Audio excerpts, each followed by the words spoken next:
Hello viewers, greetings from doctor Suresh Jain. आज के हमारे इस वीडियो का टॉपिक है कोरोना में CRP को कैसे कम करें। How to reduce C reactive protein in corona.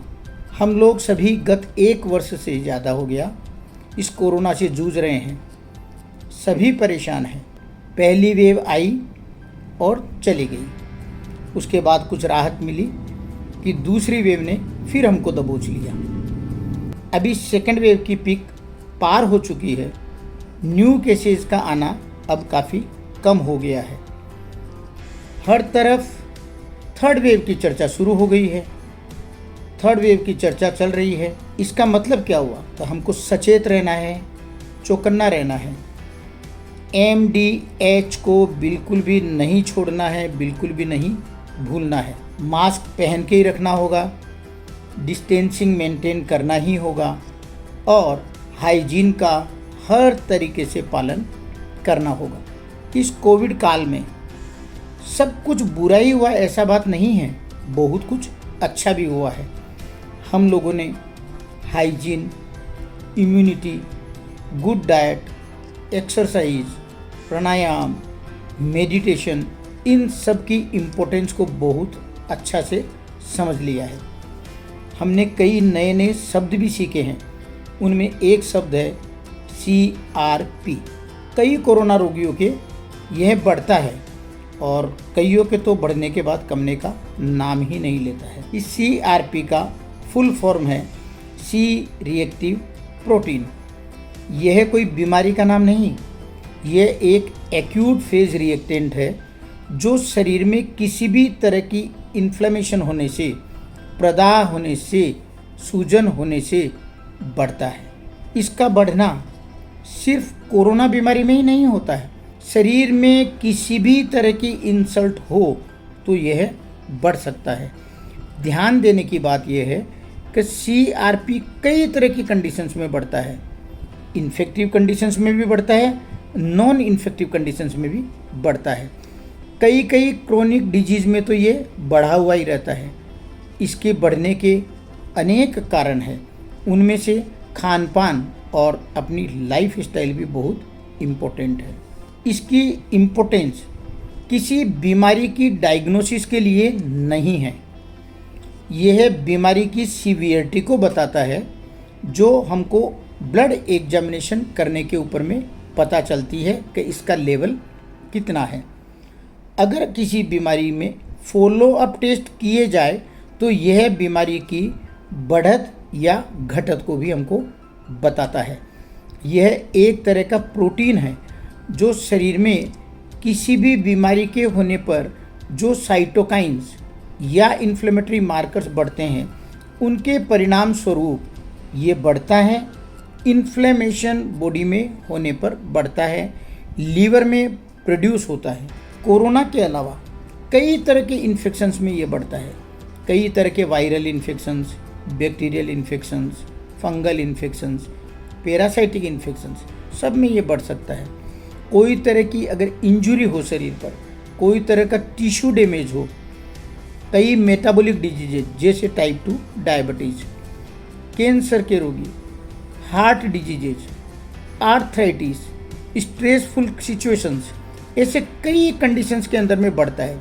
जिस भी कंडीशन में हमारे शरीर में इन्फ्लेमेशन होता है, चाहे वो एक्यूट हो चाहे क्रोनिक हो, सी रिएक्टिव प्रोटीन बढ़ सकता है। अगर हम इस बढ़े हुए सी रिएक्टिव प्रोटीन को कम करना चाहें तो हमें इन्फ्लेमेशन के कारण को ठीक करना होगा। कई एंटी इन्फ्लेमेटरी मेडिसिन्स भी अवेलेबल है जिनके यूज करने से सी रिएक्टिव प्रोटीन की मात्रा कम हो जाती है। यह आपका डॉक्टर अगर ज़रूरत होगी तो आपको ज़रूर प्रेस्क्राइब करके देगा, अगर इंडिकेटेड है तो।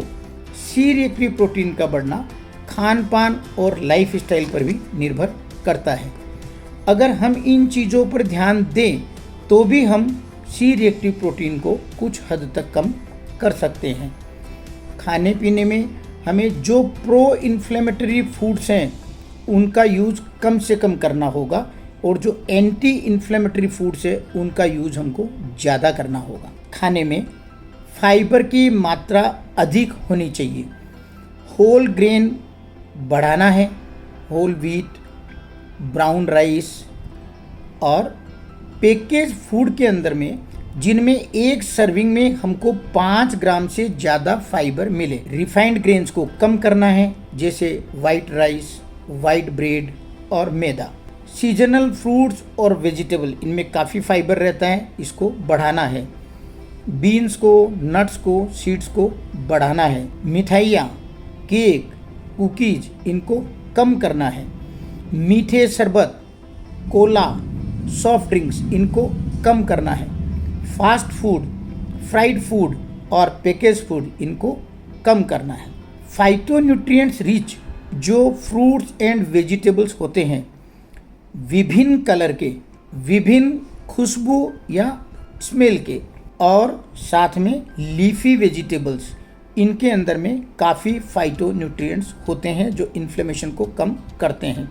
एक चीज़ का ध्यान रखना है कि फ्रूट्स और वेजिटेबल्स को हमेशा कुछ समय के लिए पानी के अंदर में डुबा करके रखिए, फिर उनको वॉश करिए, जिससे उन पर लगा हुआ केमिकल हट जाए।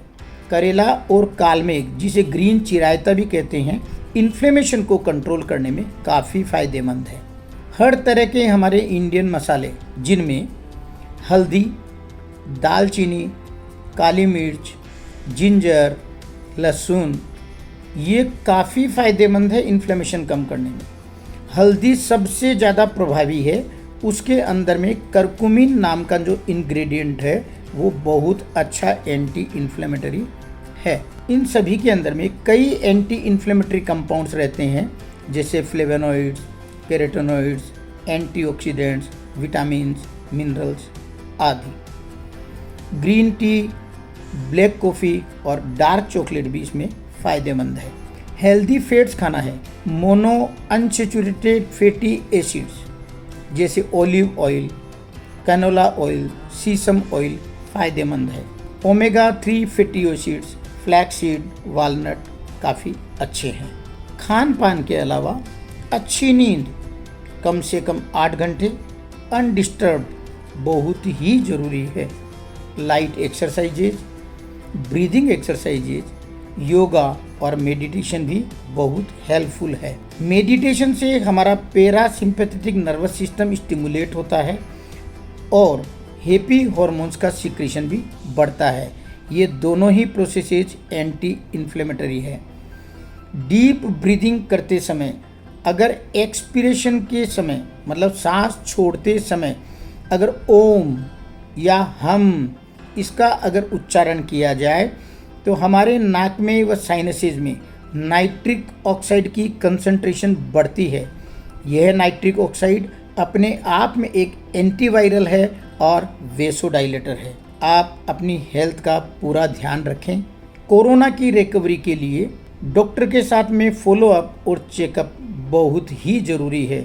आप अपनी डॉक्टर की दी हुई सभी सलाह को अच्छी तरह से फॉलो करिए। मैंने आपको जो जो यहाँ पर मेजर बताए हैं ये काफ़ी हेल्पफुल हैं, सिंपल हैं, आपको हेल्दी रखने में सहायक है।